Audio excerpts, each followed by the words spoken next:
Corre el año 2013, en el departamento del Cauca, en Colombia. Una multitud de campesinos defiende en varias manifestaciones lo que es suyo, su tierra. El 6 de septiembre, el activista de derechos humanos David Hurtado está en una de ellas. Yo estaba acompañando a las comunidades campesinas en el Cauca y la fuerza pública hace la arremetida con armas de fuego, disparando armas de fuego de largo alcance, de corto alcance. Pues como yo estaba haciendo ese tema de denuncia, hablaba con instituciones de lo que estaba pasando y todo, tenía un registro de heridos y cosas así, pues me lanzan a mí un artefacto explosivo, pues que casi me cuesta la vida.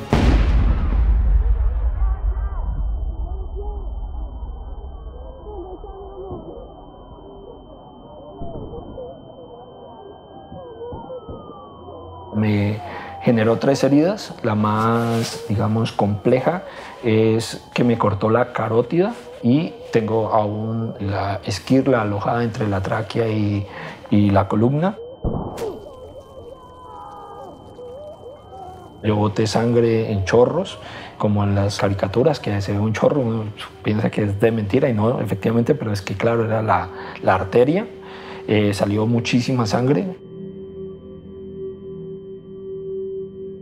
Realmente yo pensé que me iba a morir, pero la misma arteria se logró cerrar sola, se cauterizó.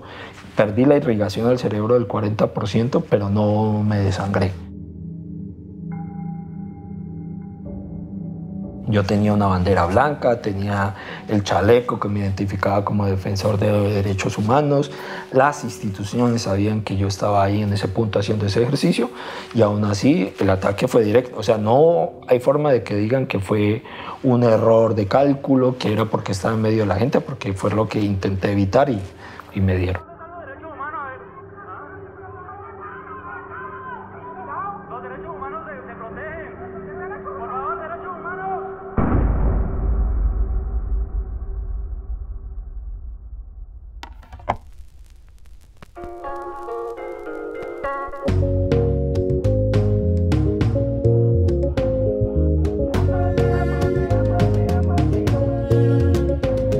Dejarte la vida por tu tierra.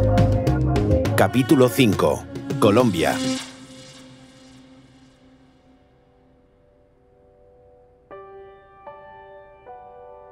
Hola, esto es ¿Quién dijo miedo?, el podcast de Amnistía Internacional en el que contamos historias de lucha y activismo en el mundo para celebrar el 75 aniversario de la Declaración Universal de Derechos Humanos.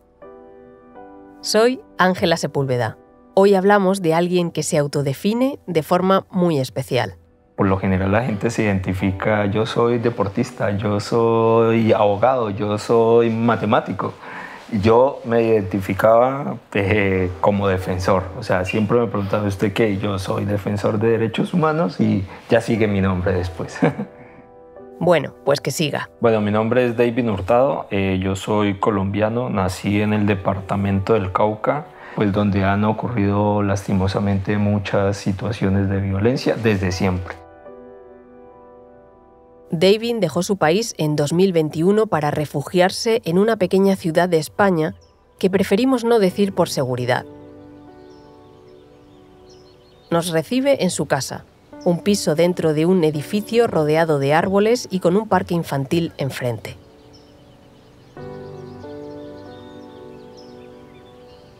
Se respira paz y tranquilidad. Todo lo contrario a lo que David vivió en su infancia en las calles del Cauca, en Colombia. La mayoría de los colombianos nacieron en medio de la guerra, en medio de un conflicto, ¿no? Históricamente siempre ha habido conflicto en Colombia y soy uno de esos hijos del conflicto. Cuando yo nací ya había conflicto y cuando salí de Colombia seguía habiendo conflicto, lastimosamente. Pero por conflicto, David no solo se refiere a las guerrillas. Habla de una violencia intrínseca en la sociedad colombiana. La violencia política por el conflicto armado, pero la violencia cotidiana que se vive en Colombia, donde te pueden matar por robarte una bicicleta.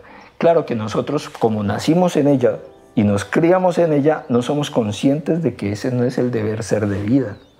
Y pues claro, es más difícil ya después, digamos, uno lo ve así otra vez, cotidiano. Entonces es como complejo y por eso decir que nacimos en medio del conflicto, porque todos los días vimos algún escenario de conflicto. Yo creo que no hay un solo colombiano que haya nacido en un momento de paz de Colombia como tal. No hay uno solo. O sea, en este momento vivo, ¿no? Y en mitad de ese ambiente, a David, poco a poco, le fue picando el gusanillo de la conciencia social. Yo creo que siempre vi a mi madre como una mujer muy solidaria, ¿cierto? Ella no es activista, no hizo parte nunca de ningún proceso social, pero en su diario vivir siempre intentaba ayudar a las personas. Por ejemplo, una de las cosas que más recuerdo de mi infancia es cuando estábamos en un transporte público con ella y ella tenía una dona, un pastel dulce. Compró una para ella, uno para mí, y nos subimos al transporte público y había un niño que se quedó mirando, claro, como son muy llamativas, y ella se quedó mirando y cogió y se la entregó. Ese aspecto para mí me dejó bastante marcado, digamos, ese ejercicio de cómo ella ayuda, por decirlo, sin necesidad. Ya, lógicamente en ese momento yo tendría que 10 años, una cosa así, pero siempre la observé en ese tipo de ejercicios, de intentar ayudar a los demás sin que nadie se lo pidiera. Años después, su conciencia social fue creciendo hasta llegar a la universidad. Allí estudió primero Historia y luego Derecho para tener conocimientos y usarlos en la lucha por los derechos humanos de sus compatriotas. Fue así como se convirtió en activista en defensa de la tierra, o más bien, como él dice, del territorio. O sea, no es la tierra para hacer su casa y sembrar sus matas, es el territorio que es su casa, o sea, donde construye y hace sus matas, pero es el territorio donde usted construye con su comunidad y hace lazos y se vuelven hermanos y hacen un ejercicio conjunto entre todos para vivir en armonía, no solo entre las personas, sino también con la naturaleza, donde se cuida los ríos, donde se busca cuidar de los animales y las plantas. Terminada la universidad, David se convierte en abogado, pero no de los de traje, corbata y despacho.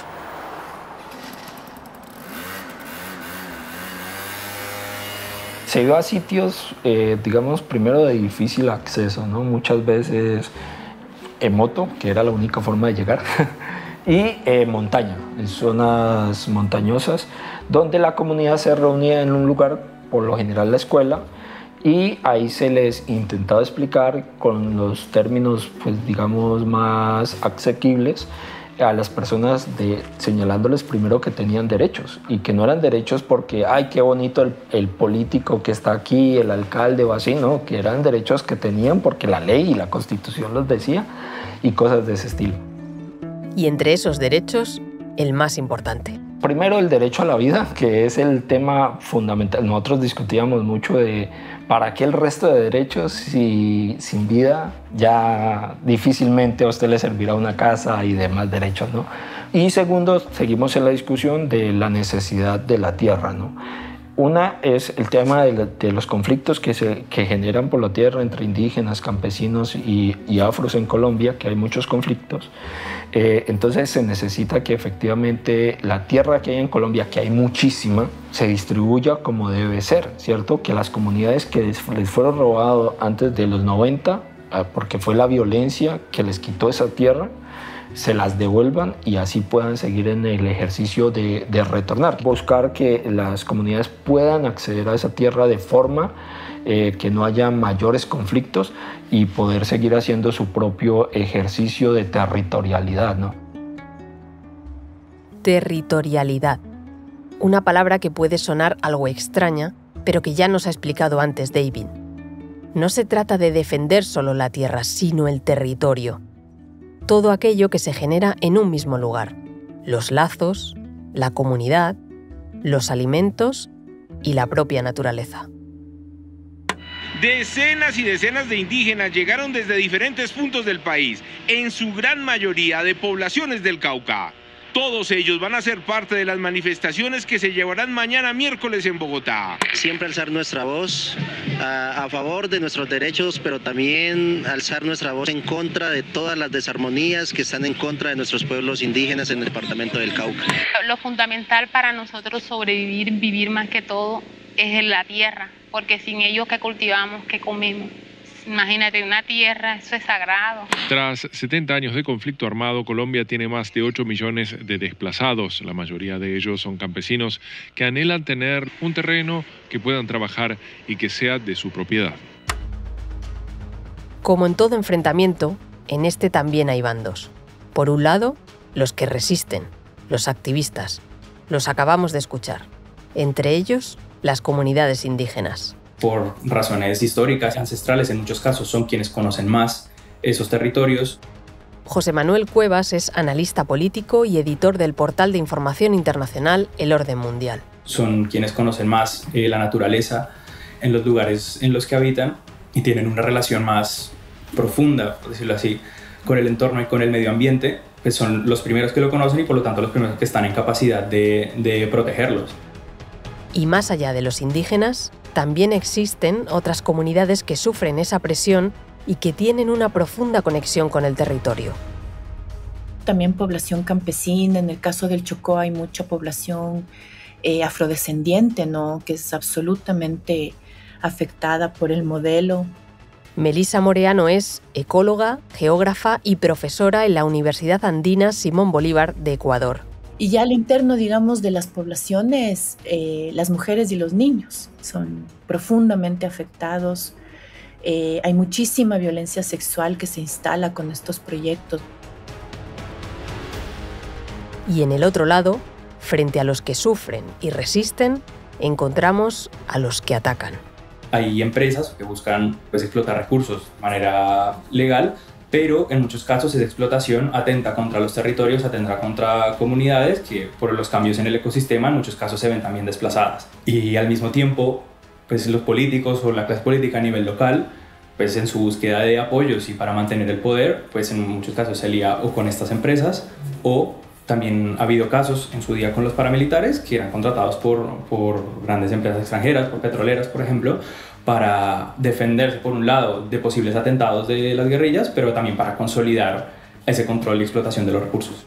Sobre todo grupos empresariales son los que querían ciertos territorios. Entonces, esos territorios están ocupados por campesinos, indígenas o afros, y la forma de sacarlos era enviar violencia. Entonces venían los grupos paramilitares, hacían una masacre en un territorio, todo el mundo tenía que irse, se iban y misteriosamente eso después le pertenecía a una multinacional bananera. Empresas privadas, gobierno y grupos paramilitares. Y en medio, dice Melissa Moreano, el capitalismo exacerbante. Es una fase del capitalismo en donde los yacimientos de los minerales, del petróleo se están acabando, en donde cada vez es más difícil extraer rentabilidad de la extracción de recursos naturales. Entonces, el extractivismo, los proyectos mineros, petroleros, etcétera, requieren de mucha violencia para implantarse, ¿no? Porque producen muchísimo impacto ambiental, muchísima contaminación, desplazamiento, por esta dinámica, ¿no?, de agotamiento de los yacimientos. Y ahí viene el otro lado, ¿no? Como es tan violenta la implantación de estos proyectos, producen una resistencia también mucho mayor, ¿no? Estamos asistiendo a un choque fuerte entre personas que resisten y el capital que avanza de la mano de los estados queriendo someter. Estos enfrentamientos ocurren en muchas partes del mundo, no solo en Colombia, pero en este país suceden en mayor medida. Colombia es el país más peligroso para los defensores del planeta, con 60 víctimas en 2022. Colombia acumula 382 asesinatos de líderes y defensores ambientales, lo que lo convierte en el país con el mayor número de asesinatos en el mundo. En el caso colombiano, a mí me parece que tiene que ver, paradójicamente, digamos, con los acuerdos de paz que han pacificado en gran medida el territorio colombiano. en el sentido de que ha habido una retirada de los grupos armados, ¿no? De las FARC en algunos de los territorios que antes controlaban, que han sido tomadas por estas bandas delincuenciales que son asusadas por los estados y por los capitales paralegales que les interesa seguir teniendo control sobre esos territorios. Sin duda, es una paradoja que los acuerdos de paz generen nuevas violencias. Una moneda siempre tiene dos caras. Colombia, por el mismo conflicto armado, tenía poca apertura, digamos, al capital extranjero, ¿no? Pocas empresas se arriesgaban a invertir en Colombia. Esto tuvo un efecto de que había mucho desarrollo de la industria colombiana para Colombia.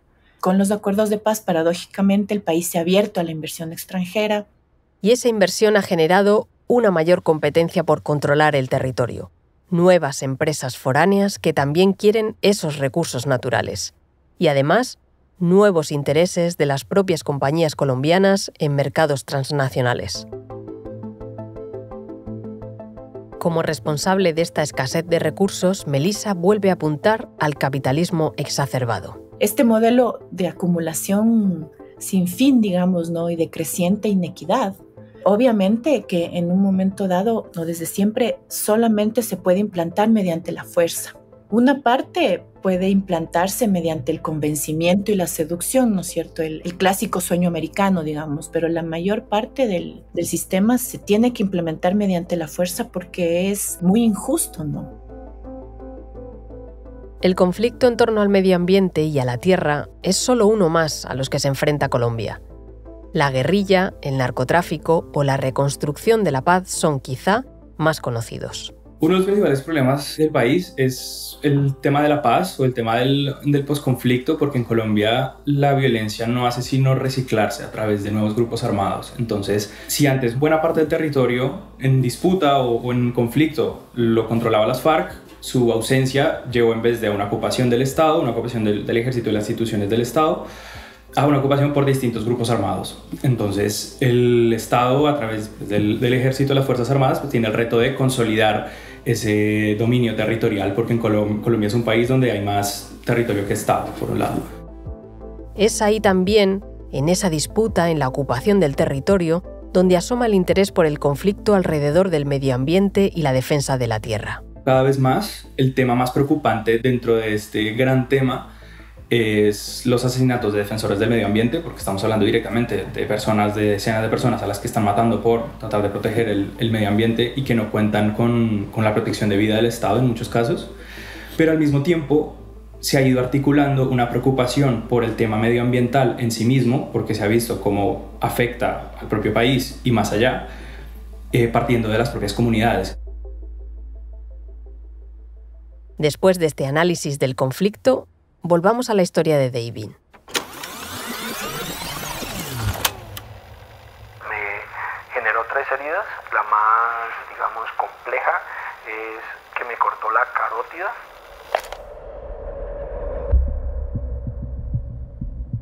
Antes de aquel episodio que casi le cuesta la vida, a David ya le habían amenazado.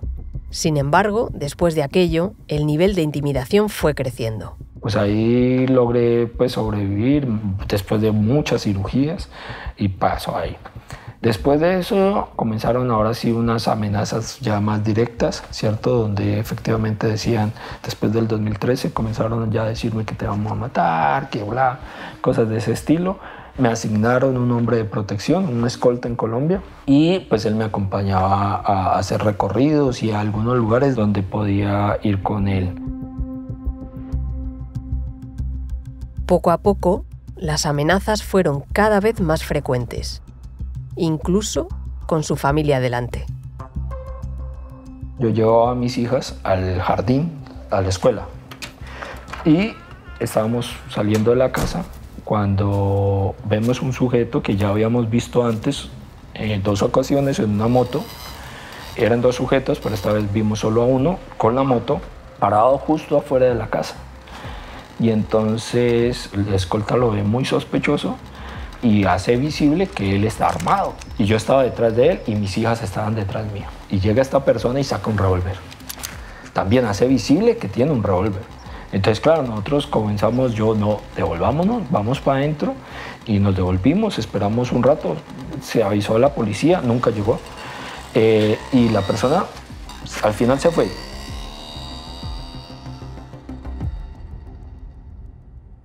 Aquella experiencia con sus 2 hijas pequeñas delante empezó a cambiarlo todo para Davin. La intimidación comenzó a ser constante. Una cosa es que le pudiera pasar algo a él, y otra muy distinta que le ocurriera a sus niñas. Solo cabía una opción. Ahí había una situación donde, digamos, personas muy sospechosas estaban ya como rondando mucho, y como el escolta no podría estar conmigo las 24 horas, pues al final era bastante el riesgo, y al final, pues hablando con mi núcleo familiar, decidimos pues hacer el ejercicio de salir de Colombia para evitarse, porque al final había muchos indicios de que había mucho riesgo. Fue una decisión meditada y consensuada. Davin y su mujer, Carolina, no querían huir a ningún país vecino. Allí irían a buscarlos. Barajaron la posibilidad de ir a Canadá. Pero al final, la mejor opción fue España, gracias al apoyo de Amnistía Internacional. Dejar su país no supuso un gran trauma para Davin. Asegura que lo que sintió, sobre todo, fue alivio. Como que lo que yo más quiero en el mundo son mis hijas. Y era pensar que más que algo me pudiera pasar a mí, era que algo, por el tema del día que salimos a dejarlas al colegio, o sea, por hacer algo contra mí les hubiera podido pasar a ellas. Entonces no rabia, porque al final tenía la certeza de que ya no les iba a pasar nada. O sea, en ningún otro lado les iba a pasar algo a ellas. Entonces eso, digamos, ya me daba, como por decirlo de alguna forma, toda la tranquilidad del mundo. Y al final es que intento no llenarme de rencores ni de rabias así, sino, bueno, es una oportunidad para estar tranquilo. Davin no sintió rabia ni rencor, pero no fue una decisión fácil. Sabía que a partir de ese instante su vida cambiaría por completo. Más que eso, una tristeza, porque efectivamente yo me identifico como un defensor de derechos humanos. Y eso lo puedo hacer en Colombia. Acá, digamos, de una u otra forma me tuve que redefinir, por decirlo de alguna forma, o sea, buscar otro quién soy yo, porque yo quién era el que hacía todo eso. Y me fascinaba, y me fascina, y me encanta hacerlo. Y para mí era el mejor trabajo del mundo. No puedo hacerlo acá tengo que hacer otras cosas y nada que hacer. Pues esa es otra vida y bueno, por la felicidad de las bebés. Davin abandonó su vocación social, su sueño infantil que se le fue metiendo dentro desde que vio a su madre regalarle un pastel a aquel niño, su pasión por defender los derechos humanos y luchar contra las injusticias.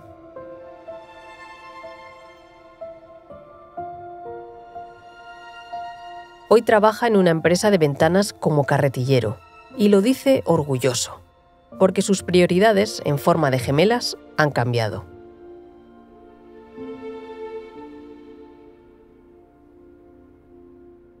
Desde la lejanía, con un océano de por medio, Davin no solo mira al pasado y al presente de su país, también escudriña un futuro que en 2022 dio un cambio de rumbo inédito. Me llamo Gustavo Petro y soy su presidente.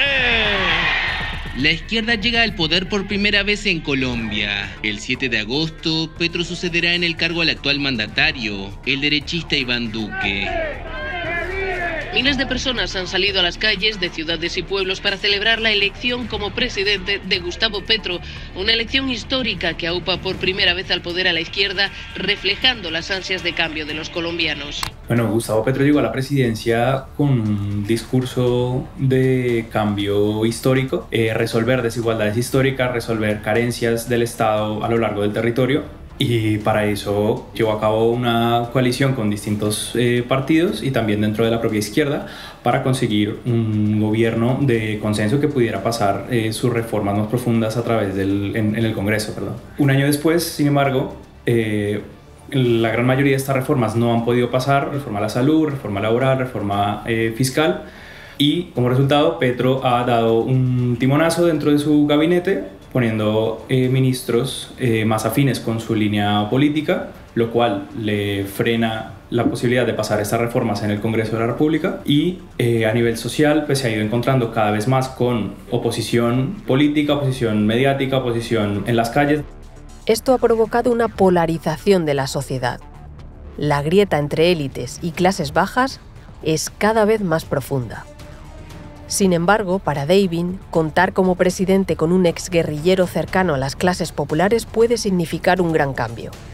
Por el momento, el guiño hacia las organizaciones sociales defensoras de los derechos humanos ya está hecho. El gobierno Petro, según se ve, puso a personas de estas organizaciones. Entonces, al menos hay un interés de escuchar a quienes están viviendo esa situación de violencia. José Manuel coincide con que ha cambiado el discurso con respecto a los ejecutivos anteriores, aunque la violencia continúa. En un año de gobierno yo creo que ha cambiado la preocupación explícita del gobierno por este tema y el discurso, por supuesto. Pero en el año que vamos de gobierno, pues sí, no han cesado las masacres que venían con el gobierno anterior, no han cesado los asesinatos de líderes sociales y de defensores del medio ambiente. No han cesado, pero sí han disminuido.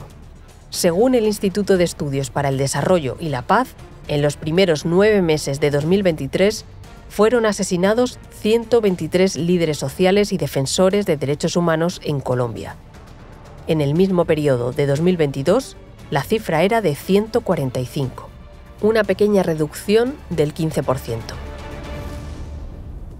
Para Melissa Moreano, la llegada de Petro al poder es una buena noticia para los defensores del territorio. La sensibilidad del nuevo presidente con respecto a las comunidades indígenas y campesinas es mucho mayor que en ejecutivos anteriores. Pero la profesora advierte, no es suficiente. Siempre es bueno apuntar a tener gobiernos más amigables, ¿no? A gobiernos que surgen además de luchas populares, que surgen desde abajo, como es el caso de Lula, de Petro, ¿no? No elegir, digamos, empresarios y banqueros como hemos hecho aquí, como pasó en Argentina, en la misma Brasil, ¿no? Pero no es una garantía. Yo creo que la garantía está en la lucha de los pueblos. Creo que hay un nivel de organización y de aprendizaje social en América Latina, en América del Sur, en Centroamérica, bien importante, ¿no? Han sido décadas de mucha movilización y de aprendizaje de las movilizaciones, ¿no? Además, Melissa no se conforma con las buenas palabras y acciones del nuevo gobierno colombiano. Espera muchos más gestos que rompan de verdad con las políticas anteriores. Y da alguna pista. Reparación no hay en absoluto y la promesa de no repetición peor aún, ¿no? Lo que se logra, digamos, es frenar por un momento los proyectos extractivos mediante acciones de protección y ese tipo, pero en general hay una, digamos, de impunidad. Sí, sería una impunidad en el sentido ese, ¿no? De que no es suficiente lo que se logra. Entonces, reformas, a mí me parece que no hay manera de hacer esto si no hay unas reformas impositivas, fiscales, profundas en los países, en donde los más ricos empiezan a pagar más y con eso se alivia un poco esta fiebre de extracción, ¿no? De recursos naturales. La conversación con David no la queremos acabar en su salón. Preferimos bajar al parque que está enfrente de su casa.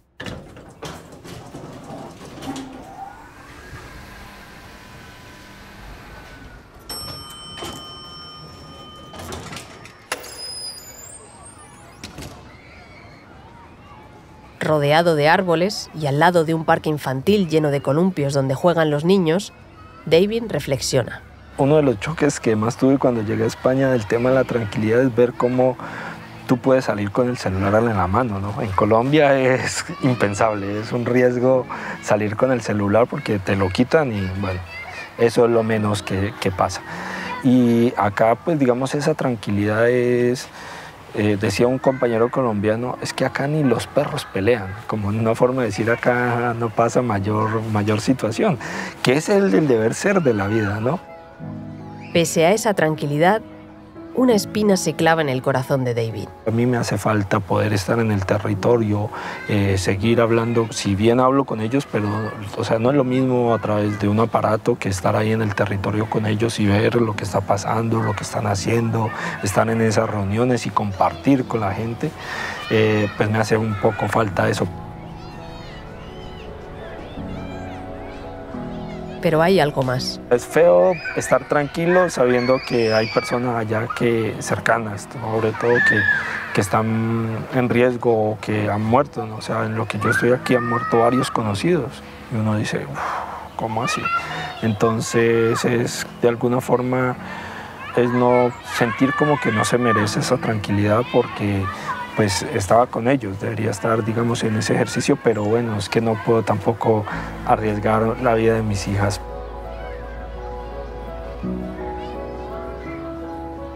David ya no es el activista que era en Colombia. Los árboles del parque de su casa no son las selvas que defendía en su país. Es el precio que ha tenido que pagar para emprender una nueva lucha, la de proteger la vida de sus hijas. Quizás sea la más importante que jamás haya emprendido. Poder ver a las niñas jugando aquí en este parque que está frente a casa sin necesidad de que aparte de que yo la esté cuidando haya otra persona atrás mío cuidándome a mí, es una cosa que digamos no tiene precio, ¿no? Pero sí, aquí, o sea, se podrán caer y golpearse, pero no hay un peligro de que alguien vaya a disparar o una cosa de estas, entonces eso me da una alegría inmensa.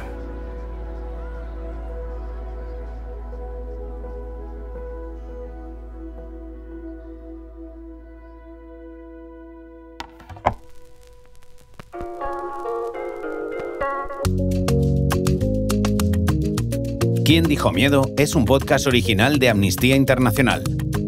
Producido por The Voice Village. Dirección, entrevistas y guión, Edu Marín. Narración, entrevistas y asistencia en guión, Ángela Sepúlveda. Música original, Bianca Muy.